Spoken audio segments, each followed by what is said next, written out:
السلام علیکم ورحمۃ اللہ وبرکاتہ۔ رمضان کا مہینہ بہت ہی عنقریب شروع ہونے والا ہے، جو بڑا ہی خیر و برکت والا مہینہ ہے، رحمت کا مہینہ، مغفرت کا مہینہ۔ اور اس مہینے کی فضیلت دوسرے مہینوں کے اوپر ایسی ہے جیسے اللہ کی پوری کائنات کے اوپر فضیلت۔ اور اس مہینے کے اندر اللہ کی رحمتیں بارش کی طرح برستی ہے، اور اللہ جو ہے اس مہینے کے اندر مغفرتیں لٹاتا ہے، اللہ جنتیں لٹاتا ہے۔ اس لیے ایک مسلمان کو چاہیے کہ اس مہینے کی مکمل جو ہے قدر کرے، اور اس مہینے کے آنے سے پہلے اپنے آپ کو اس مہینے کے لیے مکمل طور پر تیار کر لیں۔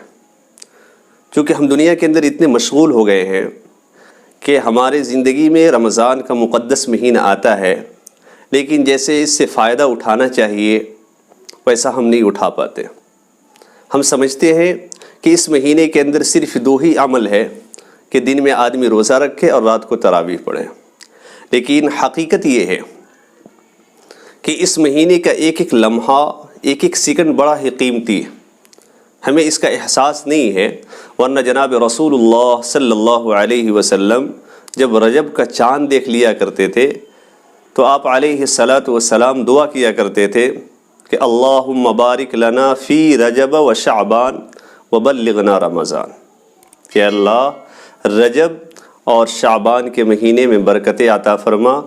اور ہماری زندگی اتنی کر دے، ہماری عمر اتنی کر دے کہ ہم صحت و سلامتی کے ساتھ رمضان کے مہینے کو پالیں اور رمضان کے مہینے کے ایک ایک لمحے سے ہم فائدہ اٹھانے والے بن جائیں۔ تو حقیقت یہ ہے کہ یہ رمضان مبارک کا مقدس مہینہ بڑا ہی خیر و برکت والا مہینہ ہے۔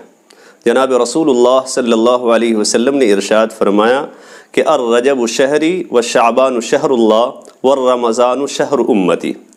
کہ رجب میرا مہینہ ہے اور شعبان اللہ کا مہینہ ہے اور رمضان میری امت کا مہینہ ہے۔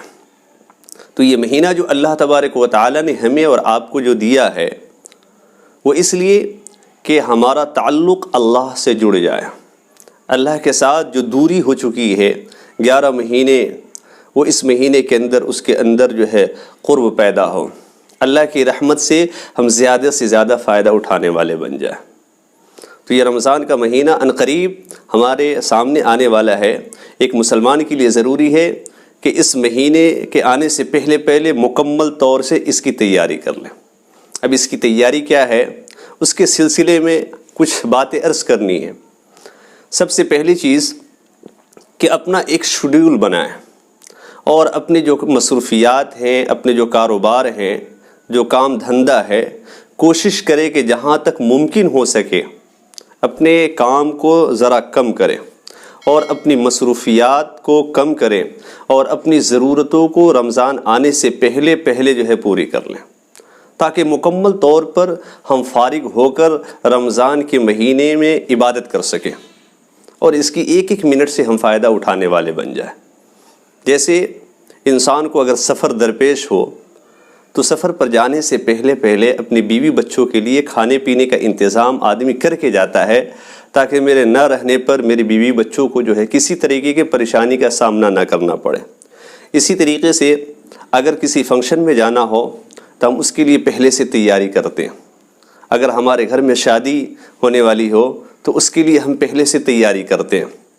تاکہ جب مہمان ہمارے دروازے پر آئے تو ہم صحیح طریقے سے ان کا استقبال کر سکے، ان کا اکرام کر سکے اور ہمیں پریشانیوں کا سامنا نہ کرنا پڑے۔ ٹھیک اسی طریقے سے رمضان آنے سے پہلے ہم اپنے آپ کو تیار کر لیں، تاکہ جب رمضان کا مہینہ آئے تو ہم دنیاوی کام دھندوں میں زیادہ لگنے کے بجائے آخرت کے میں زیادہ لگیں۔ پوری 11 مہینہ جو ہم اپنے جسم کو پرورش کرنے میں لگاتے رہے، اس ایک مہینے میں اپنے روح کی پرورش کرنی ہے، اس لیے اپنے کام دھندے کو نمٹا لیں۔ اگر ممکن ہو تو عید کے جو بھی مارکیٹنگ ہے، جو بھی شاپنگ ہے، اس کو رمضان سے پہلے پورا کر لیں،